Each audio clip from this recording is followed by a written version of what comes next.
안녕하세요. 베나TV 장보경 PD입니다. 베나TV는 후원금과 광고료를 제작비로 사용하고 있습니다.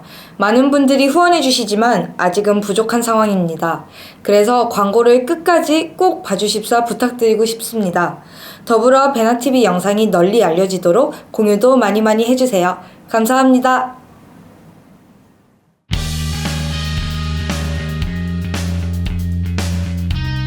네, 시청자 여러분 안녕하십니까? 북한으로 보내는 진짜 북한 뉴스 말리마 종합보도 시간입니다. 안녕하세요. 안녕하십니까?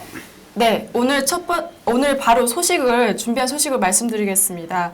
먼저 김정남 암살 원인에 대해서 대두되고 있는 여러 가지 주장들을 짚어보고자 합니다. 다음으로는 김정남 암살과 관련한 국제사회의 움직임에 대해서 한번 이야기 나눠보자고 합니다. 마지막으로는 일각에서 제기되고 있는 북한 망명 정부 수립설에 대해서 다뤄보자고 합니다. 네, 바로 첫 번째 질문 드리겠습니다. 네, 첫 번째는 김정남의 암살이 북한의 소행인 것으로 점차 밝혀지고 있잖아요. 그런데 그 암살 원인으로는 주로 김정남을 핵심으로 한 망명정부 설립, 혹은 김정은의 출생의 비밀, 혹은 또 김정은의 많은 콤플렉스 때문에 뭐 이런 암살을 시행했을 거다라는 추측이 있습니다. 근데 이 첫 번째 질문 들어가면은 망명정부 설립에 대해서 나오는데 최근 영국에 위치한 한 탈북민 단체가 김정남과 접촉을 했었다고 합니다. 근데 이에 대해서 혹시 들으셨나요? 네, 저도 들었는데 원래 망명정부 얘기는 이제 지난해 4월 29일 저희가 그 세계 탈북민 1차 대회 최초로 이제 서울에서 개최했고 올해는 이제 워싱턴에서 준비하고 있는데 그 기사 이후에 이제 망명정부 얘기가 많이 나왔고 그 당시 또 영국 대표로 참가했던 와서 우리 대회 와서 연설했던 이제 김주일 그 국제 탈북민 연대 사무총장이 아마 돌아가서 그걸 준비하고 뭐 김정남과 접촉했던 걸로 지금 보도가 되는데 이것도 역시 김정은이 현 단계에서 김정은이 가장 무서워하는 게 두 가지입니다. 하나는 참수작전, 하나는 망명정부. 이거 두려워하는데 아마 이번 암살에 그런 영향력이 끼치지 않았는가. 즉 김정남은 이제 제가 알기로는 작년 6월에 김한솔이 졸업을 했으니까 이제 평양으로 돌아오라. 근데 이제 돌아가지 않겠다. 그래서 이제 갈등이 완전히 비등점을 향해 가다가 결국 안 돌아오면 이건 탈북한다. 대한민국이나 미국으로. 그러니까 저건 없애야 되겠다. 이래서 아마 북한이 암살한 걸로 알고 있고 그 외에 무슨 장성택의 뭐 비자금 문제라든지 여러 가지가 있지만 기본은 돌아오라는데 돌아오지 않고 탈북할 수 있다. 탈북하면 반드시 그를 수반으로 하는 망명정부가 생길 수 있다. 이런 첩보들이 현재는 좀 지배적인 편입니다. 네. 입술이 부르트셨네요. 네, 김정남이 얘기 많이 하다 보니까 네. 요즘 좀 잠을 못 자서 터졌습니다. 돈 얘기 지금 하셨지만 돈 얘기가 암살의 주요 원인이다라는 분석도 있습니다. 네, 그렇습니다. 그러니까 이제 김정일이 2011년 12월 17일 사망한 이후에 스위스 비밀은행에 이제 한 40억 달러가 있었는데 그걸 이제 장성택이가 옮겨오기 시작했다 이겁니다. 김정은이하고 이제 합의하에 옮겨오는데 주로 중국과 동남아로 이제 계좌 분산을 하는데 김정남이 계좌에도 뭐 새로 이제 계좌를 믿을 만한 사람은 없고 김정남 계좌에도 적지 않게 그 돈을 넣었다. 네. 근데 넣었는데 그걸 이제 아마 단독으로 무슨 사인하거나 이거 지장 찍는 식으로 돈을 움직일 수는 없고 비밀번호 넣을 수는 없고 아마 복합적으로 계좌 분산을 했는데 이제 북한에선 돌아오라 그래 김정남은 돌아갈 수 없다. 그럼 그 돈부터 우선 내놔라. 돈이 상당히 김정은이가 좀 궁하다 보니까 이런 것도 지금 암살 원인으로 분석되고 있습니다.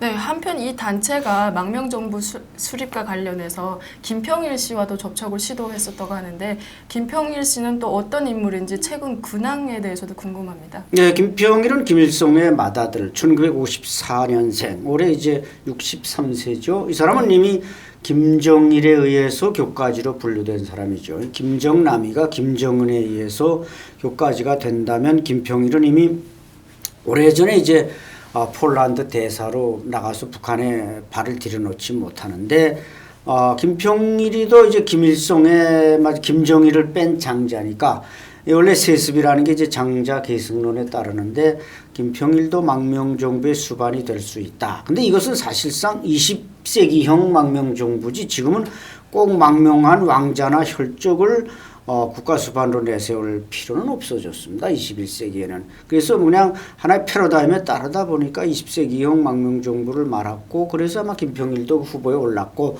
뭐 탈북자들이 접근을 시도했다고 하는데 뭐 저 자신도 국내에서 망명정부를 구상하면서 김정남에게는 접근 안 했지만 김평일에게는 상당히 저도 접근은 했었습니다. 그러나 그 사람은 이제 공직자로서 대사고 지금 체코 대사로 이제 인사이동 시켰는데 이것도 북한의 의도가 있습니다. 폴란드 대사는 상당히 자유스럽게 우리 대한민국 대사 외교관들과 접촉이 가능하지만 체코 대사는 그게 조금 부자연스럽고 제한을 받는다. 그래서 아마 김정은이가 김평일을 대사로 폴란드 대사에서 체코 대사로 옮겨놨고 아마 김평일은 거기에 대해서 이런 지하로 거절한 걸로 알고 있습니다.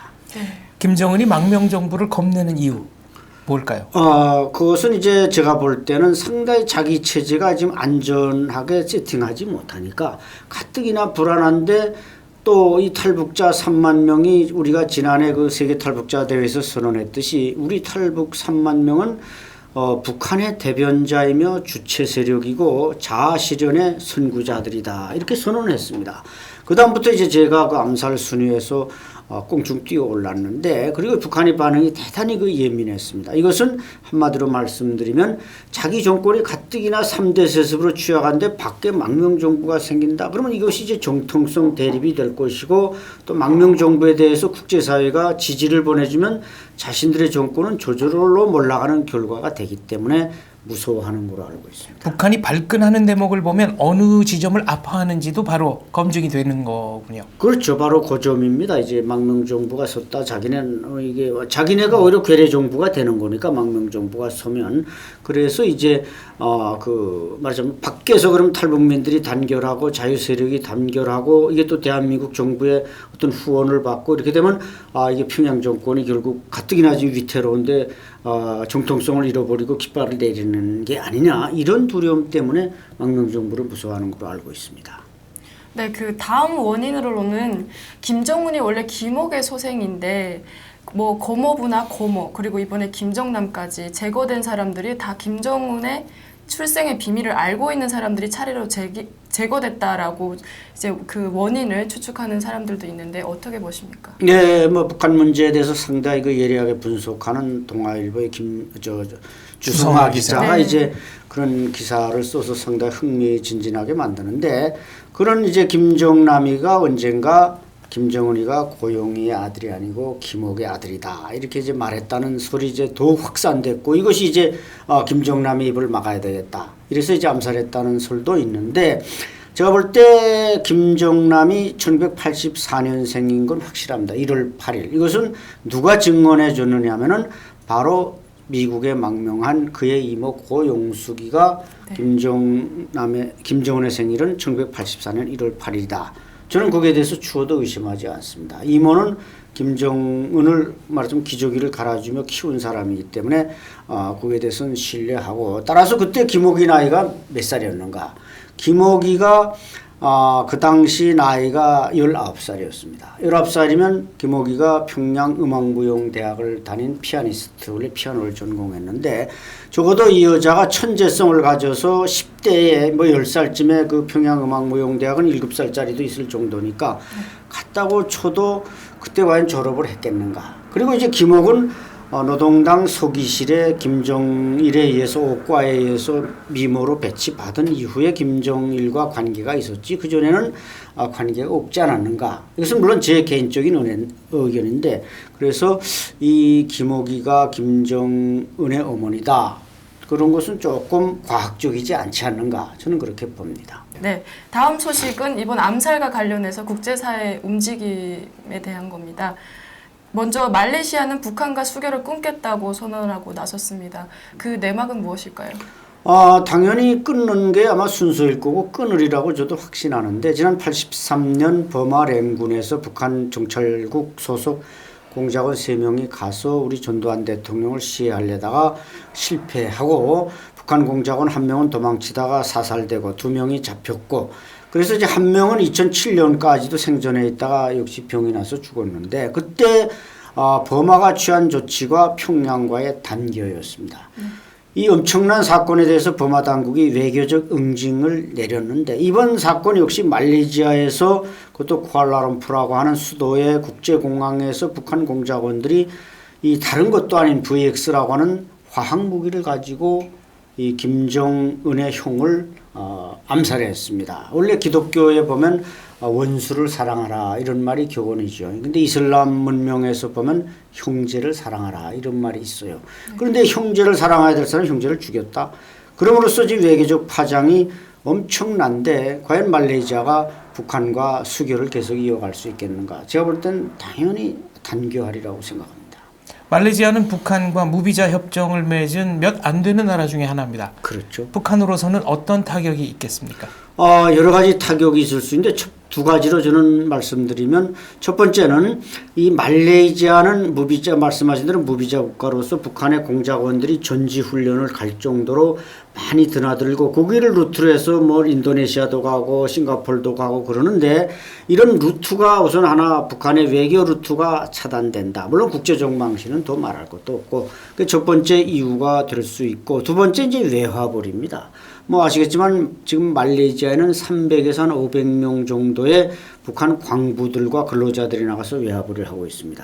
이 사람들이 사실상 거기서 외화를 벌어서 북한의 대외 공작, 그 쿠알라룸푸르를 중심으로 한 대외 공작의 자금을 조달해 왔습니다. 근데 이제 대사관도 쫓겨나고 이 외화벌이 대사관을 쫓아내는데 외화벌이 하라고 근로자들 그대로 놔둘 리가 없겠죠. 그것이 아무리 3D 현장이라고 하더라도 보통 말레이시아에 가보면 지금 한 200~300m 이 수직갱에 들어가서 광부들이 석탄과 광물을 캐고 있습니다.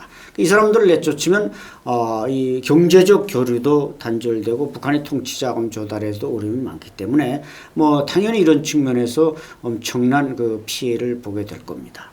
말레이시아는 북한 외교관 현모에게 체포영장을 발부할 수도 있다라고 얘기했습니다. 네. 매우 이례적입니다. 그렇죠. 이게 현광성 지금 2등 서기관이면 대사에서 한 뭐 공사 밑으로 이제 상당히 높은 직책 아닙니까? 근데 제가 보건대 현광성은 고려항공 직원 김우길도 뭐 공작원이라고 하지만 현광성은 제가 볼 땐 현장에서 그 사건을 기획하고 지휘한 사람이기 때문에 아마 국가보위성 우리로 말하면 국정원 직원이 아니겠는가.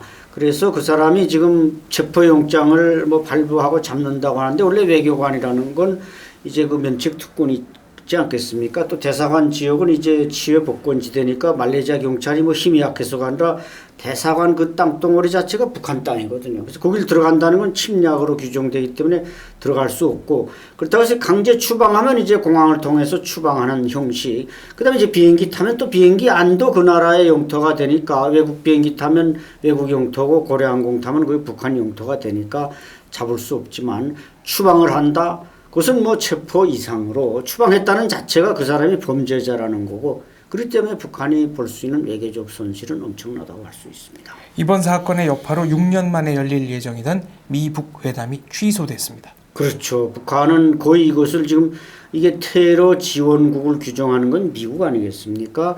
이 테러 지원국에 거의 재지명한 거나 마찬가지다. 즉 트럼프가 김정은과 마주 앉아서 뭐 햄버거를 먹으면서 얘기하겠다는 게 이번 그 비자 발급을 거부함으로써 그 협상 대표단이 결국 미국에 가려고 그랬거든요. 북한의 외교부의 협상 대표단이 가서 뭐 말하자면 어떤 협상을 할 수 있는가, 우선 만날 수 있는가부터 이제 시작해서 외교적인 절차를 들어가려고 했는데 그걸 거절했다는 건 트럼프가 나 지금 김정은 안 만나. 너네 전 다시 한번 테러 지원국으로 지정할 테니까 각오하라. 이런 일종의 뭐 거의 선전포고라고 볼 수 있습니다.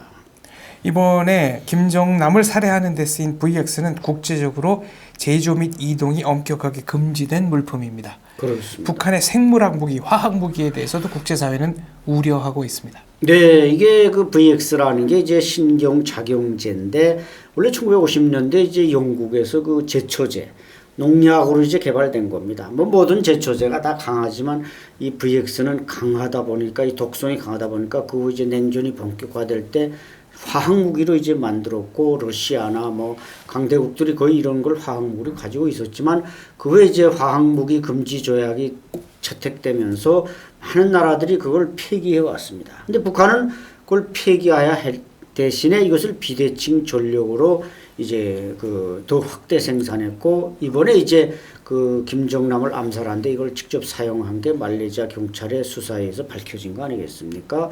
그러니까 북한은 지금 선진 국가의 핵무기인 진짜 핵무기, 뭐 자신들 말로 수소폭탄이라지만 그건 좀 뽕이 있는 것 같고 핵무기가 분명 북한에는 있고 또 약소 국가의 핵무기라고 하는 이 생화학 무기 이걸 가지고 있는데 현재 제가 아는 범위 내에서도 북한은 이 생화학 무기 그러니까 생물 무기와 화학 무기를 합쳐서 약 40여 종을 가지고 있습니다.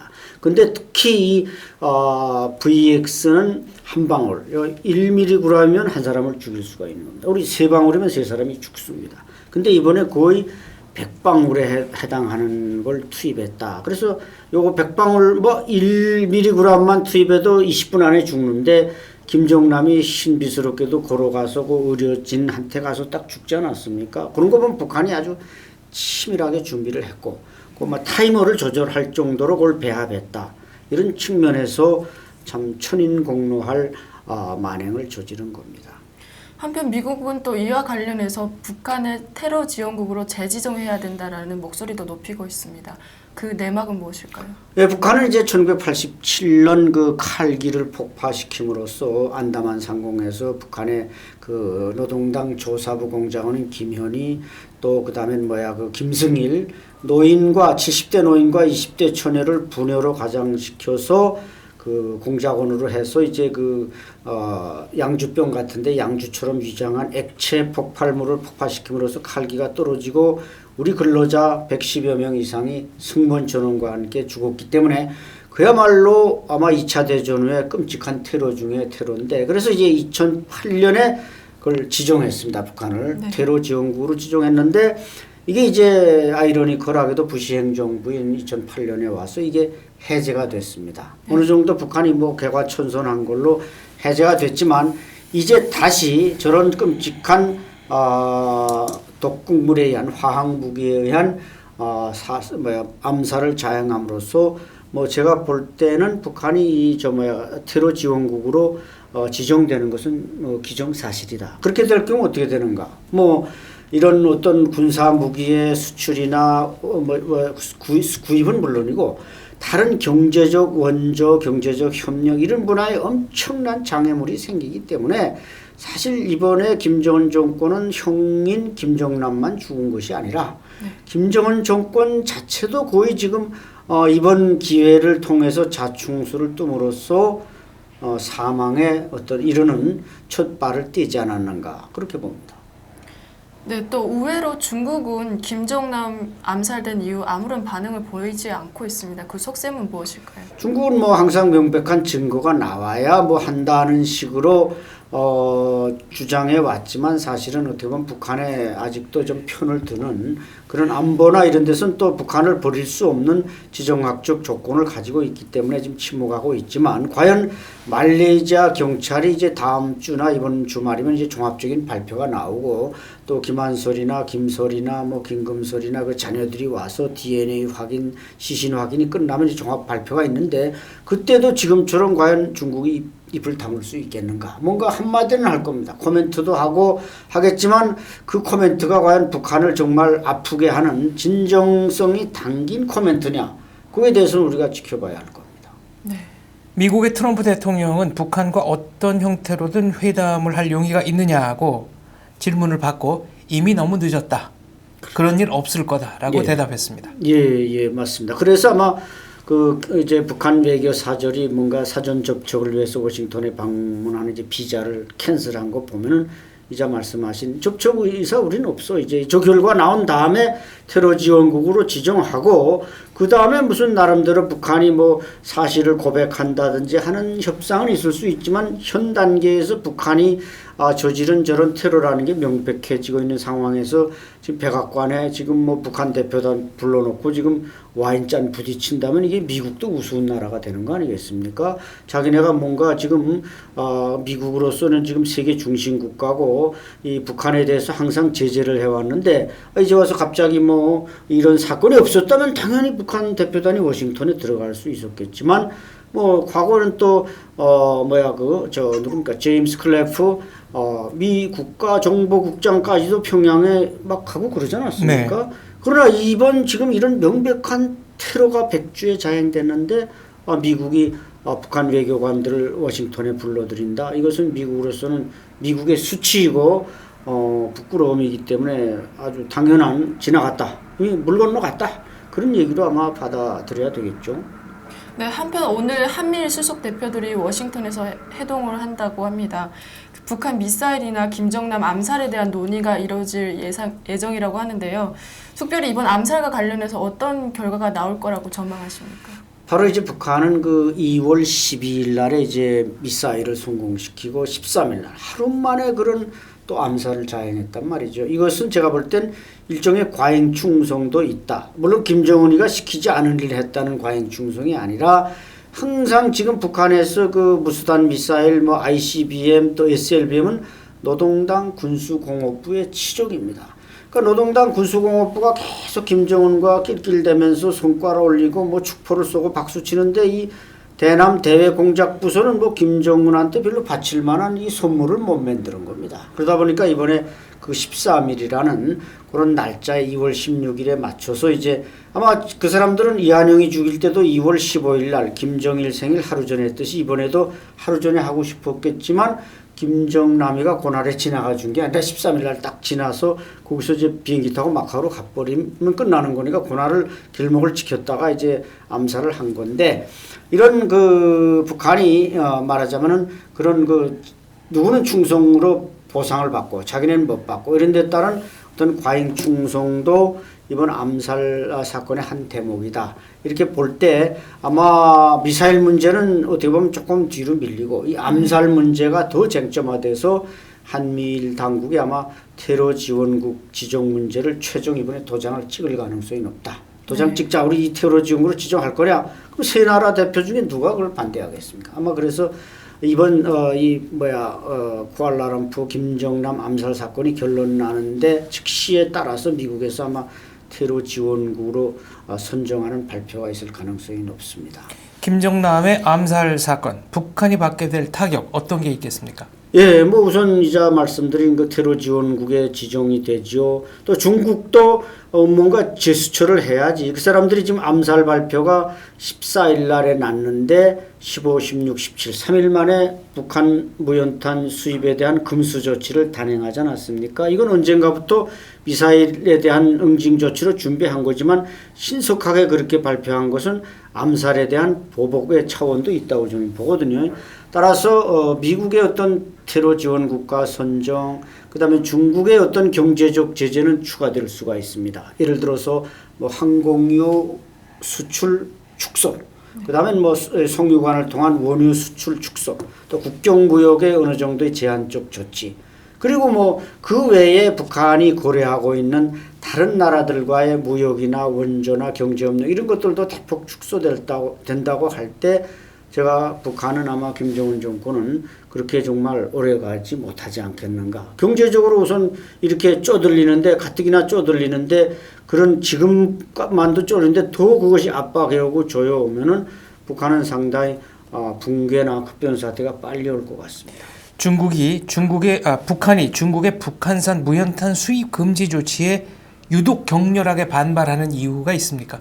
예, 그것이 아마 상당히 아팠던 문화입니다. 왜냐하면 이제 북한이 대중 수출에서 무연탄 수출이 차지하는 비중이 40%입니다. 거의 절반 아니겠습니까? 근데 무연탄이라는 건 그냥 어떻게 보면 뭐 봉이 김선달이 대단강물 팔아먹었듯이 그냥 땅속에 가서 계속 갖다 날라만 가는 비용만 계산하면 북한으로서는 채산성이 대단히 높은 수출품입니다. 이것을 대량적이고 아주 외화불 에서 최고 수단을 빼앗겼으니까 북한으로서는 그렇게 극렬한 반발을 보이고 있고 특히 중국에 대해서 북한이 분개하는 것은 트럼프 정권과 보조를 맞췄다는 사실이죠. 네.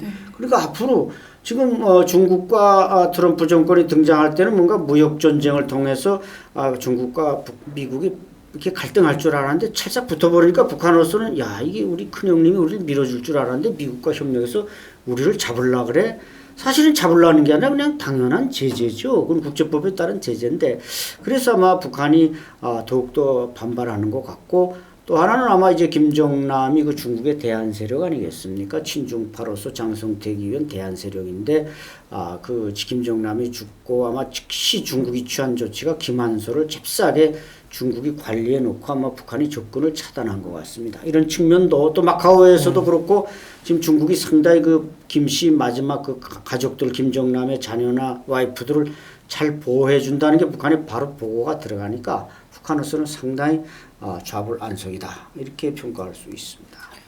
네, 오늘 마지막 주제입니다. 탈북 단체들이 주장하고 있는 북한 망명정부 수립의 골자는 어떻게 되는지, 또 박사님은 이에 대해서 어떻게 생각하시는지 궁금합니다. 네, 망명정부는 말씀드렸듯이 시작한 이 김정은이가 제일 무서워하는 세력이다. 물론 그 세력을 만드는 과정과 여기는 아직 시간이 필요하지만 영국에서 한 팀, 또 로스앤젤레스에서 한 팀, 국내에서 한 팀이 세 개 팀이 망명정부를 주장해 왔고 준비를 어느 정도 해왔고 그게 이제 김정남이나 김평일을 이제 말하자면 수반으로 앉히는 이런 시나리오들을 만들어 왔는데 사실 뭐 3만 탈북민들의 의견은 그렇습니다. 제가 수렴해 본 바로는 굳이 김씨 왕조의 자녀들이 망명정부의 수반이 될 필요가 있는가?